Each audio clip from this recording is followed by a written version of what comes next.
ao nosso último bloco com o vereador Cláudio Prato. Sr. Cláudio, eu recebi um release há uns dias atrás aí de uma reunião que você teve com o Osmani e que vocês estariam tentando formar uma chapa dos dois.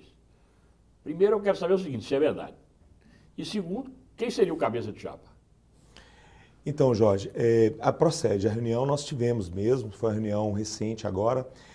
O que acontece é que, desde a minha candidatura a deputado estadual e a votação expressiva que eu tive em Montes Claros, demonstrou claramente que a população espera algo a mais de mim, espera e confia, acredita que eu possa ser também uma opção, seja como parlamentar, vereador, como deputado, ou quem sabe até mesmo uma perspectiva de ser um nome para o Executivo Municipal, para a Prefeitura de Montes Claros.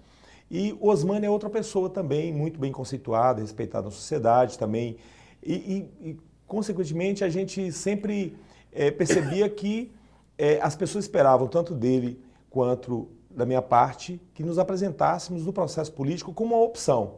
E foi isso que aconteceu. Nos reunimos para uma conversa muito boa, até porque muitas vezes tinham boatos de que nós já estávamos nos compondo, o que não era verdade.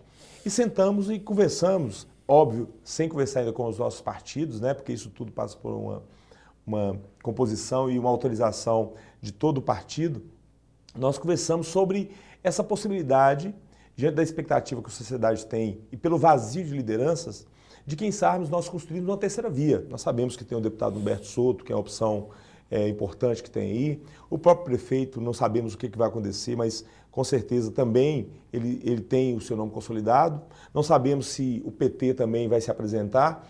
Mas a gente entende... O PT, nessa altura do campeonato, eu acho meio difícil. Eu acredito que não. E até por esse motivo, para ter certeza da possibilidade não existir do PT ou do partido PT pensar na possibilidade de voltar às urnas em Montes Claros, é que nós tentamos construir essa terceira via, para que a terceira via não fosse, absolutamente, a minha opinião, essa opção do PT. E aí, então, nós nos apresentamos para que... não ainda como pré-candidatos, não como uma chapa, mas como uma possibilidade, como dizer para a população, olha, não fugiremos à luta se caso a população entender que nossos nomes podem ser uma opção dentro desse quadro impensado, esse improvável que se instalou em Montes Claros, podemos ser uma opção de pensar uma nova gestão pública com um olhar diferenciado de que outros modelos que se apresentaram para nós, que não é unanimidade da população, né? Falamos aqui hoje na sua entrevista.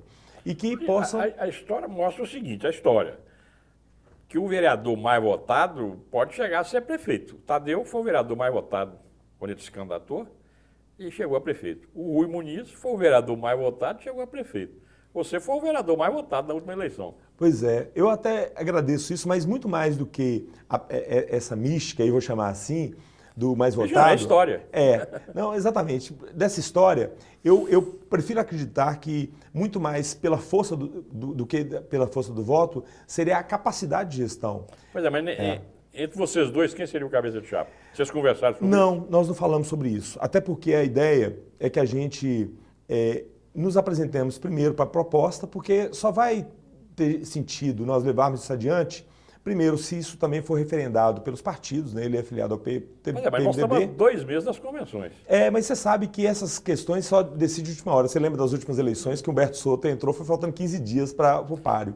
Então, o cenário de Montes Claros parece que ele é mais nebuloso até do que em outros lugares, né? Então, aqui, realmente, esse fato que surgiu agora, realmente, com a prisão do prefeito, ele coloca mais ainda... dúvidas, né, e mais fogo, né, nessa disputa política de Montes Claros. Então, por esse motivo também, nós entendemos por bem nos apresentar. Você acha que essa prisão do prefeito, ele consegue sobreviver politicamente? Jorge, é algo difícil de falar, sabe? Porque eu gosto de citar, por exemplo, o caso que aconteceu em Unai, todo mundo conhece, com o Mânica, que uma pessoa, na época, né, ele é acusado e depois foi condenado por um crime de mando da morte. De assassinato. Mas como ele estava em investigação e preso dentro da cadeia, ele, dentro da cadeia, conseguiu aquela imagem que você falou de se tornar vítima perante aos olhos da população e acabou se elegendo prefeito com quase mais de 70% da aprovação da população. Então, são situações como essa deixam a dúvida do que pode acontecer. Eu já vi há muito tempo que eu estou na Polícia Federal, inúmeros casos que aconteceram o contrário, né? A prisão, ela resulta realmente na morte política daquele gestor.